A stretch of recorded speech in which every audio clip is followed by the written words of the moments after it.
অপমান করছে।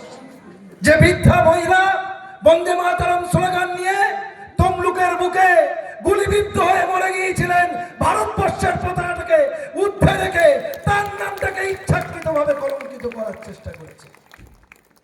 এই হচ্ছে বিজেপির কালচার। কারা বিজেপি, কারা হিন্দু? এখানে অনেক মায়েরা আছে, মাথায় তিলক আছে। শ্রী চৈতন্যদেব মহাপ্রভু কি বলছেন? শ্রী চৈতন্যদেব মহাপ্রভু যে সংস্কৃতি, সেই সংস্কৃতি আমরা বহন করে চলেছি।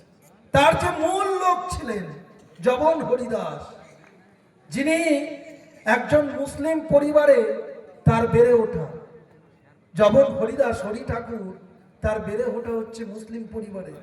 ছোটবেলা থেকেই তিনি মুসলিম এক মায়ের কাছে তিনি বড় হয়েছেন।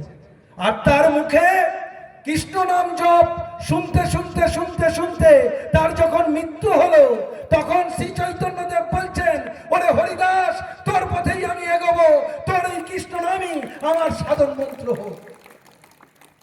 এটা হচ্ছে বাংলা।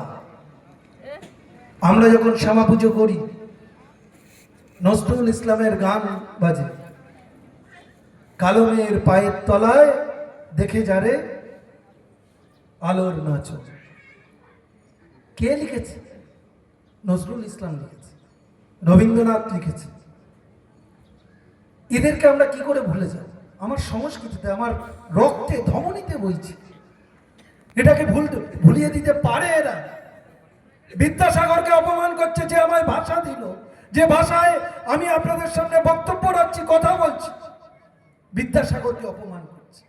রাজা রামমোহন রায়কে অপমান করছে, যে বিধবা বিবাহ প্রথা বিলোপ করলো, তো নিয়ে এলো বিধবাদের যে এভাবে সতীদাহ প্রথা থেকে শুরু করে সেই বিবাহ যিনি প্রচলন করলেন, সতীদাহ প্রথা বিলোপ করলেন, তাকে অসম্মান করছে।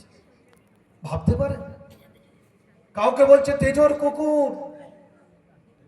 নেতাজি সুভাষচন্দ্র নাকি বিজেপির সব থেকে বড়।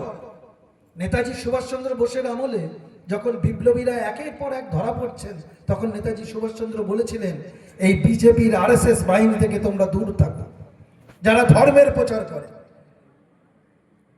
নেতাজি কখনো ধর্মের ভিত্তিতে তিনি ভাগ করেননি। তিনি আজাদির ফৌজ যখন গঠন করেছিলেন, তাতে সমস্ত ধর্মের মানুষ ছিলেন। কই তখন তো ভাগ করতে হয়নি। ও বিজেপি, আমরা কি 2014 সালে স্বাধীনতা লাভ করেছি? আমরা 1947 সালে 15ই আগস্ট স্বাধীনতা লাভ করেছি। তখন তোমরা কোথায় ছিলে? তখন তোমরা ইংরেজদের চাটুকর ছিলে, দালাল ছিলে, তোমরা বেঈমান, গদ্দার। তোমরা দেশের সঙ্গে গদ্দারি করেছো, দেশকে স্বাধীনতা আন্দোলন থেকে পিছিয়ে দিয়েছো। আজকে তোমার কথা শুনতে হবে, তোমাদের কথা শুনতে হবে। হিন্দু হিন্দু করে টনটন ওজনের জল ফেলছো, আর ধর্মের ভিত্তিতে মানুষকে ভাগ করে দিচ্ছ। কোথাকার হিন্দু তোমরা? আমি যখন বাড়িতে স্নান করে উঠে মায়ের মন্ত্র পড়ে মা কালীর পায়ে একটা জবা ফুল দিয়ে পুজো করে বাড়ি বাইরে যাই, তখন মন্ত্রটা আমার মাই শিখিয়েছেন।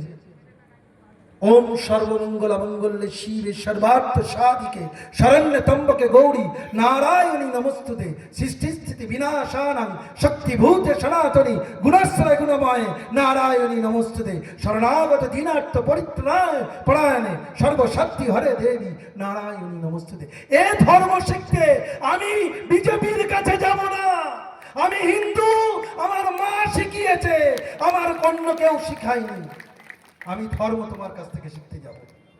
মুসলিমরা যখন আজান দেয়, যখন দোয়া প্রার্থনা করে, একবার রামকৃষ্ণ ঠাকুর দক্ষিণেশ্বরের মায়ের মন্দিরের পুজো করতে করতে হাওয়া হয়ে গিয়েছে, চলে গিয়েছে, খুঁজে পাচ্ছে না।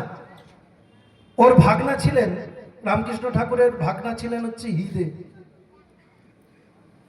মামাকে খুঁজে বেড়াচ্ছেন, মামা কোথায় গেল, মামা কোথায় গেল, মামা কোথায় গেল, মামাকে খুঁজে পাওয়া যাচ্ছে না। তা 3-4 দিন পর মামাকে খুঁজে পাওয়া গেল। মামা নিজেই দক্ষিণেশ্বরের মায়ের বাড়িতে চলে এলেন। চলে এসে হিদে জিজ্ঞেস করছে, মামা তুমি কোথায় গিয়েছিলে? তোমাকে সবাই মিলে খুঁজছে, তুমি পাওয়া যাচ্ছে না। তা তখন